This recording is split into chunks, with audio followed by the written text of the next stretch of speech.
আসসালামু আলাইকুম সুপ্রিয় শিক্ষার্থী যারা এই মুহূর্তে আমাদের অনলাইন ক্লাস প্রোগ্রামটি দেখছো তাদেরকে আজকের পাঠে আমন্ত্রণ জানাচ্ছি আমি সারোয়াত হোসনা সুমা প্রভাষক জীববিজ্ঞান বিভাগ ঢাকা কমার্স কলেজ।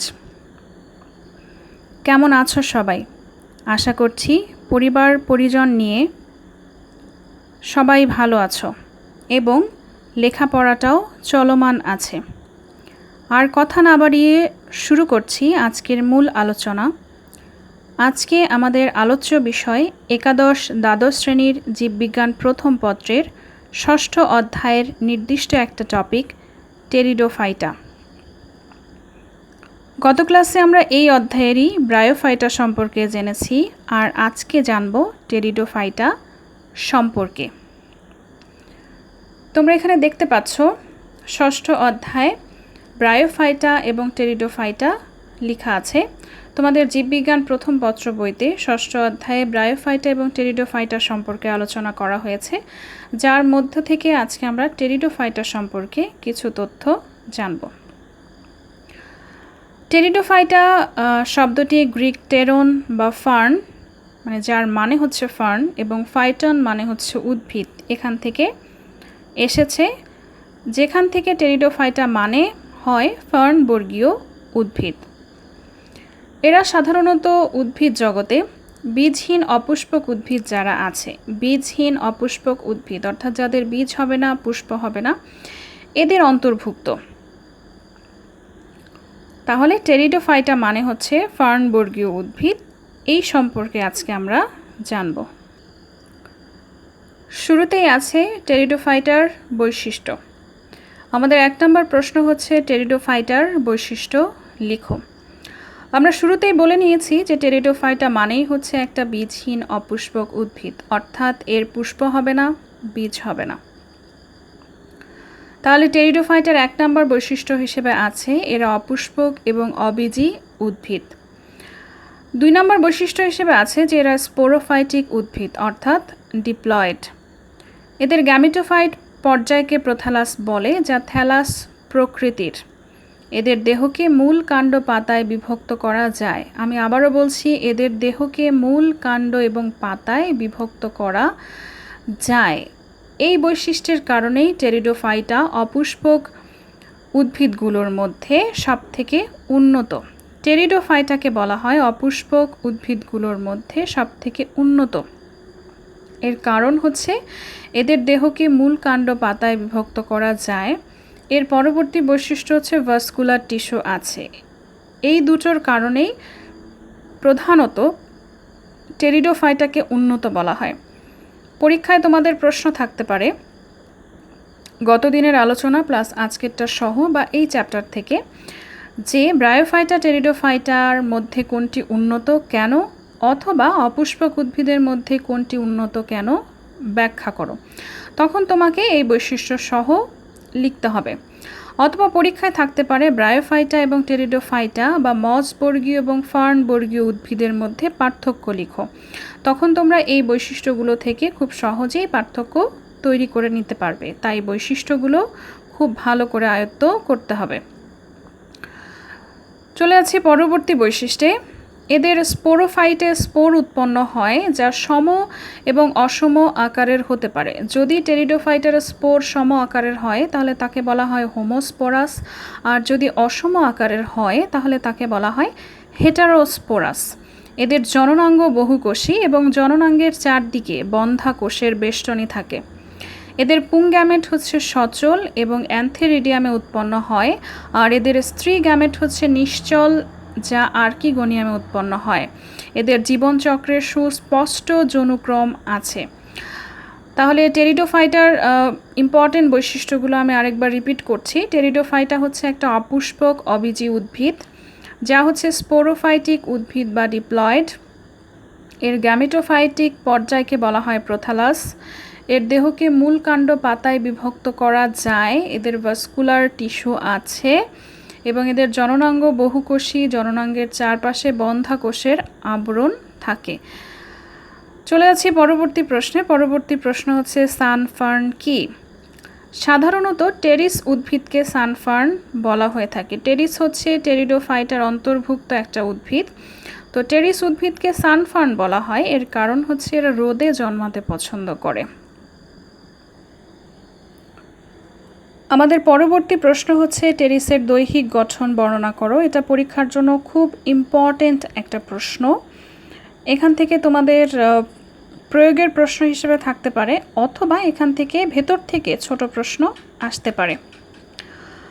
তো টেরিসের উদ্ভিদটা আমরা শুরুতেই বলেছি যেটা বীজহীন অপুষ্পক উদ্ভিদ, এবং এটা বলেছিলাম যে এটা হচ্ছে স্পোরোফাইট বা এটা হচ্ছে ডিপ্লয়েড, এবং এদের দেহকে মূল কাণ্ড পাতায় বিভক্ত করা যায়। তবে এদের কাণ্ডটা হচ্ছে রাইজোম জাতীয়, যেটা আসলে হচ্ছে রূপান্তরিত ভূ নিম্নস্থ কাণ্ড। আবার বলছি, কাণ্ডটা হচ্ছে রাইজোম জাতীয় বা রূপান্তরিত ভূ নিম্নস্থ কাণ্ড, এবং এর নিম্নতল হতে সূক্ষ্ম স্বল্প শাখাযুক্ত অস্থানিক মূল গুচ্ছাকারে বের হয়। এর নিম্নতল থেকে খেয়াল করো যে এর দেহকে মূল, কাণ্ড, পাতা, মূল, কাণ্ড, পাতা এই তিনটা অংশে বিভক্ত করা যাবে। তবে এর কাণ্ডটা হচ্ছে রাইজোম জাতীয়, যেটা রূপান্তরিত ভূ নিম্নস্থ কাণ্ড, এবং এর গোড়ার দিকে হচ্ছে সূক্ষ্ম স্বল্প শাখাযুক্ত, খেয়াল করে এখানে খুব ছোট ছোট শাখা রয়েছে, সূক্ষ্ম স্বল্প শাখাযুক্ত অস্থানিক মূল গুচ্ছাকারে, একসাথে অনেকগুলো গুচ্ছাকারে বের হবে। ফার্নের পাতাকে ফ্রন্ট বলা হয়। ফার্নের যে পাতা রয়েছে এই পাতাটাকে ফ্রন্ট বলা হয়, এবং মুকুল অবস্থায় পাতা কিভাবে বিন্যস্ত থাকে তাকে ভার্নিশন বা মুকুলপত্র বিন্যাস বলে। আর ফার্নের পাতা মুকুল অবস্থায় কুণ্ডলী পাকানো থাকে, যাকে সার্সিনেট ভার্নিশন বলে। খুব ইম্পর্টেন্ট একটা পয়েন্ট, আবার বলছি দেখো, ফার্নের পাতা মুকুল অবস্থায় কুণ্ডলী পাকানো থাকে, যাকে সার্সিনেট ভার্নিশন বলে। এখানে খেয়াল করো যে এই পাতাটা, এই পাতাটা এরকম পেঁচানো, মাথাটা কীরকম পেঁচানো দেখো, এখান থেকে সোজা হয়ে এসে এই মাথাটা পেঁচানো। তো এই যে কুণ্ডলিত অবস্থায়, মানে ফার্নের পাতা যে মুকুল অবস্থায় কুণ্ডলী পাকানো রয়েছে, যাকে বলা হয়েছে সার্সিনেট ভার্নিশন। ফার্নের এই কুণ্ডলিত কচি পাতা, এটাকে বলা হয়েছে, মানে এই অবস্থাটাকে বলা হয়েছে সার্সিনেট ভার্নিশন।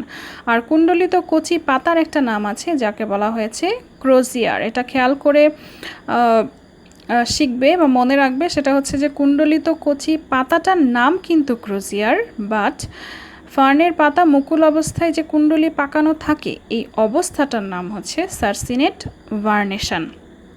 আর প্রতিটা পত্রখণ্ডকে পিনা বলে। এখানে খেয়াল করো যে এই পাতাটা কিন্তু এখান থেকে শুরু হয়েছে, এখান থেকে শুরু করে এই পর্যন্ত। তাহলে এই পুরো পাতাটা আর মধ্যে দেখো অনেকগুলো ভাগ আছে, এরকম দুই পাশে অনেকগুলো ভাগ আছে, যে ভাগগুলোকে সাধারণত বলা হয়ে থাকে হচ্ছে পিনা। এরকম এক একটা টুকরাকে বলা হয়েছে পিনা, প্রতিটা খণ্ডকে বলা হয়েছে পিনা। এবং খেয়াল করে দেখো যে এর মধ্যে সবথেকে মাথার যে পিনাটা, এই পিনাটা সবথেকে বড়, এই চূড়ার যে পিনাটা রয়েছে সেই পিনাটা সবথেকে বড়, এবং এই পিনাটা একটা আরেকটার সাথে সাধারণত বিপরীতভাবে অবস্থান করে, অথবা কখনো কখনো বলা হয় যে একান্তরভাবে অবস্থান করে। আর একটা পাতার মধ্যে যেহেতু মানে একটা অক্ষকে কেন্দ্র করে এতগুলো পাতা বিন্যস্ত রয়েছে, তো এইটাকে আসলে বলা হয়, মানে পাতা ঠিক না, যে এতগুলো পত্রখণ্ড বিন্যস্ত রয়েছে, এজন্য এটাকে বলা হয় হচ্ছে যৌগিক পত্র।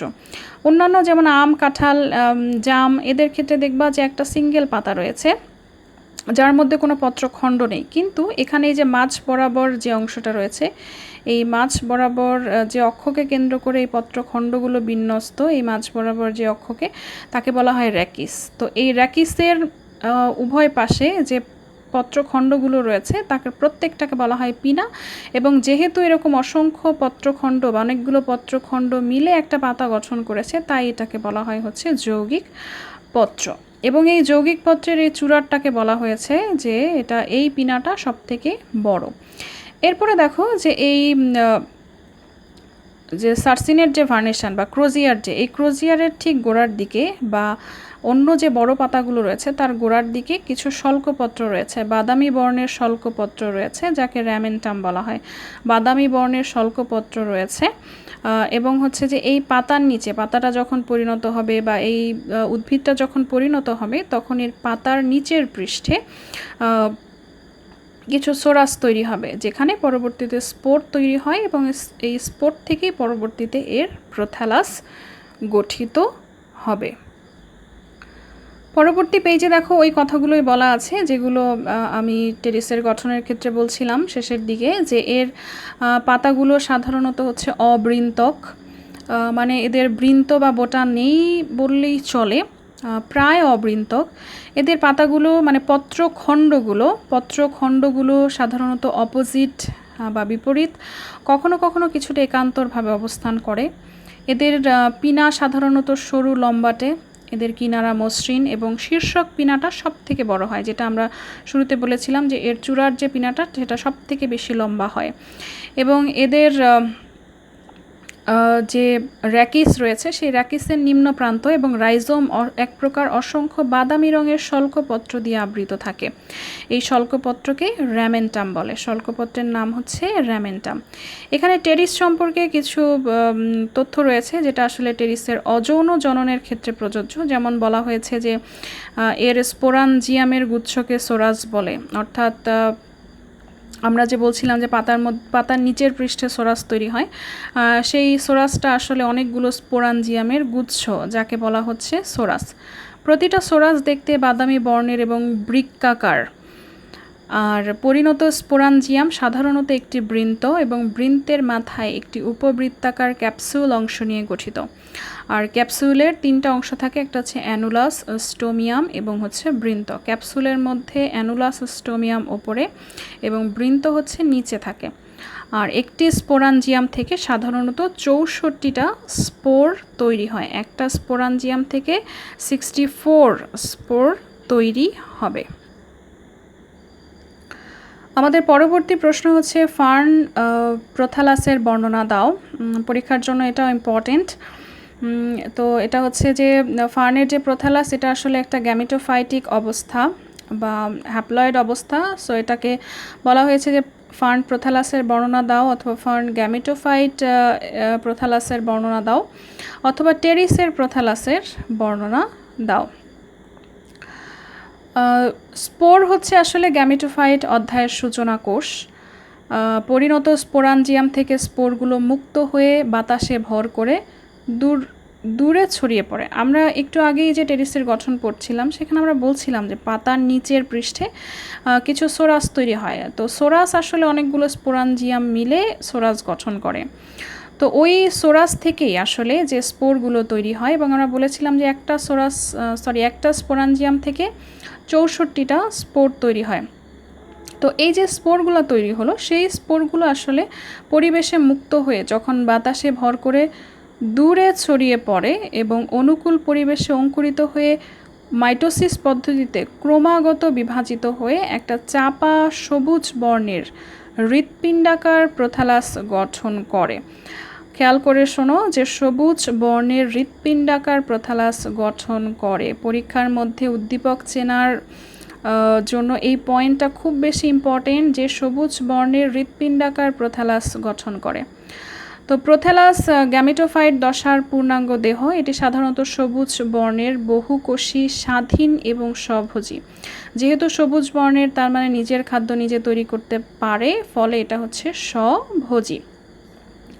খেয়াল করে দেখো যে এটা হচ্ছে হৃৎপিণ্ডাকার এবং এর নিচের অংশ থেকে কিছু রাইজয়েড তৈরি হয়েছে, নিম্নাংশ থেকে কিছু রাইজয়েড তৈরি হয়েছে, যে রাইজয়েডের কাজ হচ্ছে আসলে প্রোথ্যালাসকে মাটির সাথে আটকে রাখা। এটা মাটির সাথে এটাকে যুক্ত রাখে এবং মাটি হতে প্রয়োজনীয় পুষ্টি উপাদানটা গ্রহণ করে।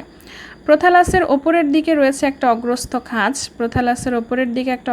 খাঁজ রয়েছে এবং এই খাঁজের ঠিক কাছাকাছি দেখো এটার হচ্ছে আর্কিগোনিয়াম বা স্ত্রী জননাঙ্গ অবস্থান করে এবং রাইজয়েডের সাথে মিশ্রিত অবস্থায় এটার পুং জননাঙ্গ বা অ্যান্থেরিডিয়াম অবস্থিত। খেয়াল করে দেখো যে এই প্রোথ্যালাসের বা ফার্ন গ্যামেটোফাইটের ক্ষেত্রে বা টেরিসের প্রোথ্যালাসে একই দেহে একই সাথে স্ত্রী জননাঙ্গ এবং পুং জননাঙ্গ দুটোই অবস্থিত।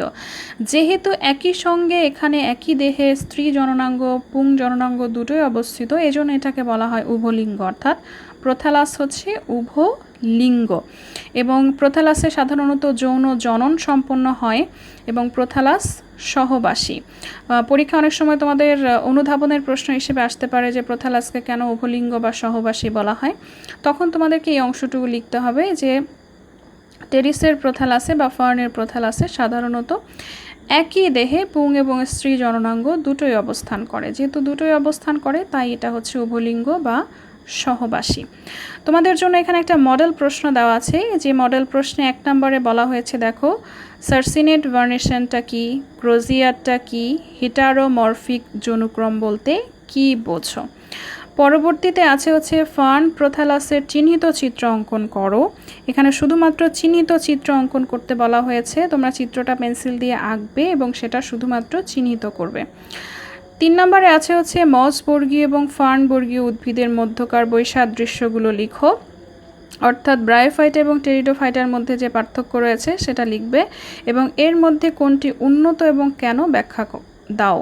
এটা আমরা বৈশিষ্ট্যের ওখানেই বলেছি যে এদের মধ্যে সাধারণত টেরিডোফাইটা উন্নত এবং তার কারণও বলেছি। তোমরা সেখানে এই টেরিডোফাইটা লিখবে এবং এর কারণগুলো ব্যাখ্যা করবে। আমাদের পরবর্তী প্রশ্ন হচ্ছে টেরিস উদ্ভিদের যৌনক্রম বা জীবনচক্র। জীবনচক্র মানে হচ্ছে আসলে কোনো জীবের জন্মাবস্থা থেকে ধীরে ধীরে বৃদ্ধি, জনন প্রভৃতি পর্যায় অতিক্রম করে পুনরায় ওই অবস্থার পুনর্জন্ম দেওয়ার যে চক্রীয় ধারা তাকে আসলে জীবনচক্র বলে। জীবনচক্র সম্পাদনের জন্য একই জীবের গ্যামেটোফাইটিক যৌন এবং স্পোরোফাইটিক যৌন যখন চক্রাকারে আবর্তন হয় তখন তাকে যৌনক্রম বলে। অর্থাৎ একটা জীবের তার জন্মাবস্থা থেকে ধীরে ধীরে সে বৃদ্ধি পাওয়া, জনন প্রভৃতি পর্যায় অতিক্রম করে যখন পুনরায় আবার ওই অবস্থার পুনর্জন্ম হবে তখন এই চক্রীয় ধারাটাকে বলা হয় জীবন চক্র। যেহেতু এটা চক্রাকারে আবর্তিত হয় তাই এটা হচ্ছে জীবন চক্র। আর এই জীবন চক্র সম্পাদনের জন্য যখন একই জীবনে হ্যাপ্লয়েড দশা এবং ডিপ্লয়েড দশা বা গ্যামেটোফাইটিক যৌন এবং স্পোরোফাইটিক যৌন চক্রাকারে আবর্তিত হয় তখন তাকে যৌনক্রম বলে। একটা টেরিসের জীবনচক্রে ডিপ্লয়েড বা স্পোরোফাইটিক যৌন এবং হ্যাপ্লয়েড বা গ্যামেটোফাইটিক যৌন পর্যায়ক্রমে আবর্তিত হয় বলে এদের যৌনক্রম ঘটে। তো নিচে এটার বর্ণনা দেওয়া হচ্ছে, খেয়াল করে দেখো যে একটা স্পোরোফাইটিক যৌন, উওস্পোর হচ্ছে স্পোরোফাইটিক যৌনর প্রথম ধাপ। নিষেকের পর সৃষ্টি হয় ডিপ্লয়েড উওস্পোর, অর্থাৎ শুক্রাণু ডিম্বাণুর মিলনের ফলে। এখানে খেয়াল করো যে শুক্রাণু এবং হচ্ছে ডিম্বাণু হ্যাপ্লয়েড শুক্রাণু হ্যাপ্লয়েড ডিম্বাণুর মিলনের ফলে নিষেকের ফলে আর কি এখানে হচ্ছে একটা ডিপ্লয়েড উওস্পোর তৈরি হবে। তো এই ডিপ্লয়েড উওস্পোর তৈরি হলেই আসলে স্পোরোফাইটিক যৌনুর আবির্ভাব ঘটবে, স্পোরোফাইটিক যৌনটা শুরু হবে। এরপরে এখান থেকে স্পোরোফাইটিক যৌনটা শুরু হলো এবং এটা শুরু হওয়ার পরে খেয়াল করে দেখো যে সাধারণত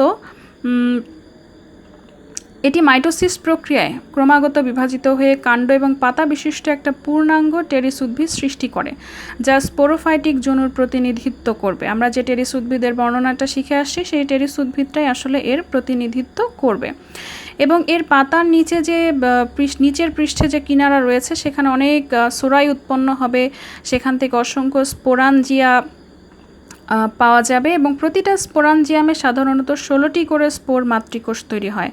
এবং এখানে দেখো যে সোরাস থেকে স্পোরাঞ্জিয়াম, এবং এই স্পোরাঞ্জিয়ামের মধ্যে যখন ওই যে স্পোর মাতৃকোষে যখন মিওসিস বিভাজন হবে, মিওসিস বিভাজনের ফলে প্রতিটা স্পোর মাতৃকোষ থেকে 4টি করে হ্যাপ্লয়েড স্পোর সৃষ্টি করবে এবং এই হ্যাপ্লয়েড স্পোর তৈরি হলেই সাধারণত এর স্পোরোফাইটিক অবস্থাটার সমাপ্তি ঘটবে। এরপরে শুরু হবে এর গ্যামেটোফাইটিক অবস্থা। গ্যামেটোফাইটিক অবস্থাটা যখন শুরু হবে সেখানে স্পোর হচ্ছে হ্যাপ্লয়েড স্পোর হচ্ছে আসলে এর গ্যামেটোফাইটিক অবস্থাটার